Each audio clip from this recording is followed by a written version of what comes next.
രാഹുൽ മാങ്കൂട്ടത്തിൽ എംഎൽഎക്കെതിരെ മുഖ്യമന്ത്രിക്ക് പരാതി നൽകിയ അതിജീവിതയെ അപമാനിച്ച് മുൻ വനിതാ ഡിജിപിയുടെ ഫേസ്ബുക്ക് പോസ്റ്റ്.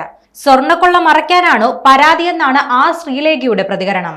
ബിജെപിയെ വെട്ടിലാക്കി രാഹുൽ മാങ്കൂട്ടത്തിലിനെ പ്രതിരോധിച്ചാണ് മുൻ പോലീസ് ഉദ്യോഗസ്ഥയുടെ പോസ്റ്റ്. മുൻപും സമാനമായ സംഭവങ്ങളിൽ സ്ത്രീവിരുദ്ധ പ്രതികരണം ഇവർ നടത്തിയിട്ടുണ്ട്. നിലവിൽ തിരുവനന്തപുരം കോർപ്പറേഷനിലെ ബിജെപി സ്ഥാനാർത്ഥി കൂടിയാണ് ആർ ശ്രീലേഖ. പ്രതിക്ക് ഫോണും ഓഫാക്കി മുങ്ങാനുള്ള മുൻകൂർ ജാമ്യാപേക്ഷ നേടാനുള്ള അവസരത്തിനു വേണ്ടിയാണോ ഇത്രയും നാൾ പരാതി നൽകാതിരുന്നതെന്നാണ് ആർ ശ്രീലേഖ ഫേസ്ബുക്ക് പോസ്റ്റിൽ ചോദിക്കുന്നത്. അതോ ശബരിമലയിലെ സ്വർണ്ണക്കൊള്ളയിൽ വമ്പന്മാരായ കൂടുതൽ പേരെ അറസ്റ്റ് ചെയ്യാതിരിക്കാൻ വേണ്ടിയാണോ എന്നാണ് ശ്രീലേഖയുടെ പരാമർശം.